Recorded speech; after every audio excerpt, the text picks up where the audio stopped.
Hi there. Today we're going to explore the plot of the 2021 film, Bliss. Greg, sitting at work, is drawing a girl, an image that appears in his mind. He's interrupted by a phone call from his daughter Emily, who asks if the pain in his shoulder has gone away.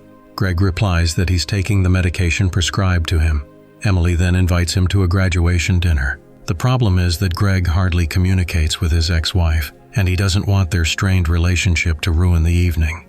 After the call, Greg gets up and heads to his boss, not noticing that his wallet is starting to disappear. Bjorn criticizes Greg for low productivity. He doesn't like that Greg spends most of his time drawing. As a result, Bjorn fires him. At first, Greg doesn't know how to react, but then he pushes Bjorn, who loses his balance, and an accident occurs. Various possible consequences flash through Greg's mind, and he decides to pretend that Bjorn just walked out. He tells a coworker that Bjorn was already gone from the office. Greg goes to a bar, where a mysterious woman, Isabella, watches him closely. She twists her wrist and calls Greg real, saying her abilities don't work on him. Greg doesn't fully understand, so Isabella demonstrates by knocking over objects without touching them. She promises to help Greg, but first asks him to steal a necklace from her ex. He too turns out to be real, so her powers don't affect him. She explains that most people in this world are not real. Greg finds the guy unconscious in the restroom. He takes the necklace and gives it to Isabella. Inside is a yellow substance that helps control this world. When Greg learns the guy is still unconscious, Isabella asks him to take his wallet. With the money, Greg buys a drink, adds the yellow substance, and drinks it.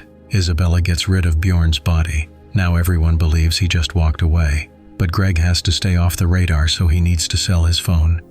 It's hard for him, since it holds photos of his daughter. Later, Isabella takes him to her base, where homeless people live. On TV, the news reports that Bjorn's disappearance is classified as voluntary. Now Greg is safe, although he still feels bad for Bjorn. Isabella tells him not to worry. After all, Bjorn wasn't real. She offers to teach him how to use his powers.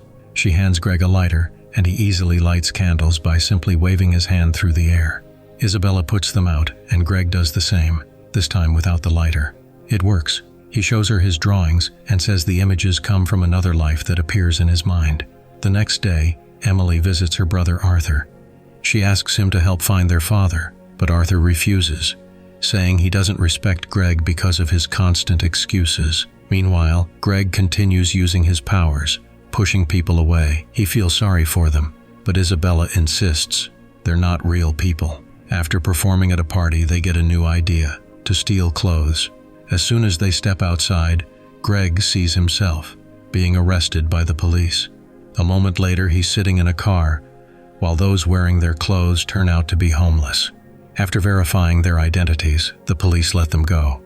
They are both extremely hungry, so Greg goes to a cafe while Isabella earns money for a burger. Arthur sees his father but doesn't approach him because he's with friends. One of the cafe workers gives Greg a bit of food, and he and Isabella enjoy some fried chicken. Later, Isabella heads to Kendo to get more yellow substance. Greg waits outside, and Emily finds him. She wants her dad to come home, but he asks her not to worry and promises to come to her graduation. The problem is, the graduation happened 2 months ago. It seems Greg has lost track of time. Emily gives him her photo and walks away. When Isabella returns, she tries to convince him that Emily isn't real either. A man appears behind them and asks them to leave his property. An outraged Greg loses control and destroys a nearby car using his powers. The next day, Greg can't find Isabella. He gathers his drawings and heads out to call his daughter, but she doesn't answer. When he returns, Isabella is screaming that the yellow substance is missing. She asks why he even bothers trying to contact his daughter if she's not real. Greg wants to leave, and then Isabella suddenly reveals that they're related. But Greg doesn't believe her, as she has no proof.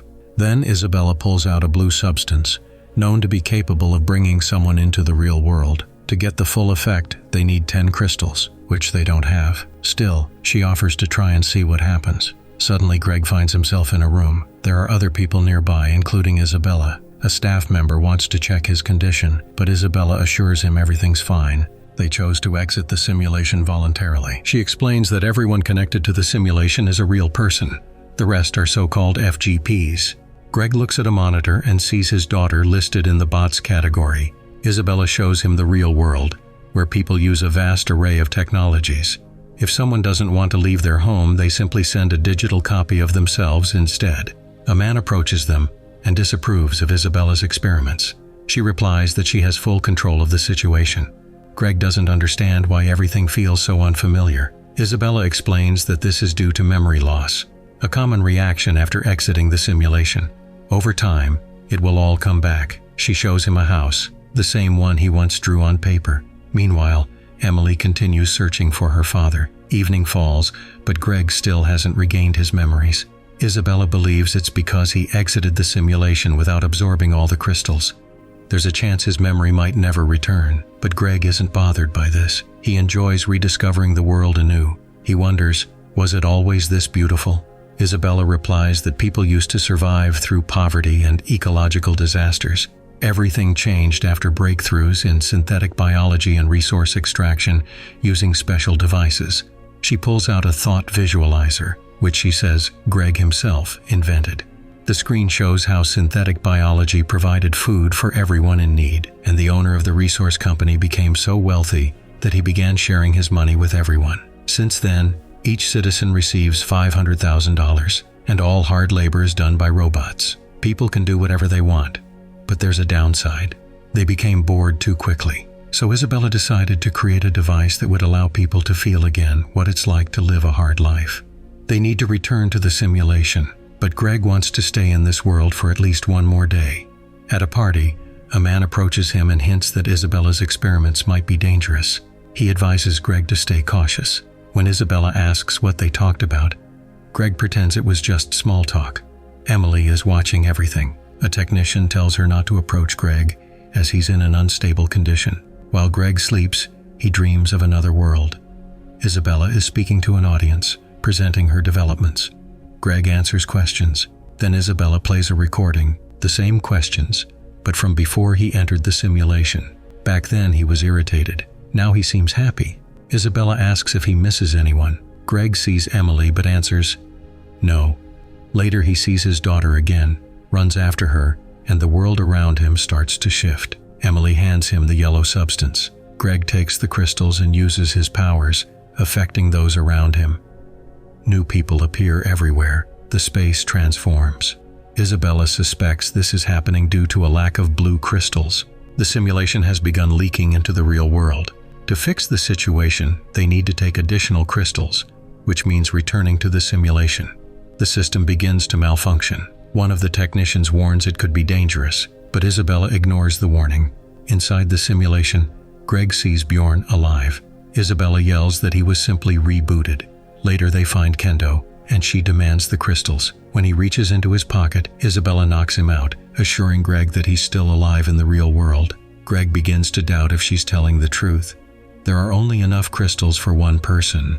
Isabella wants Greg to return to the real world, but he has another plan. He asks, why doesn't she just shut him off? Then he'd wake up, but she refuses, afraid he might not survive. Isabella looks at the photo of Emily, calls her beautiful, and walks out to face the police. Greg runs away. He ends up in an anonymous shelter. It turns out everything he experienced was a hallucination caused by the effects of strong substances. In reality, Greg was homeless, together with Isabella. The film ends with a scene where Greg begins to rebuild his life and finally reunites with his daughter.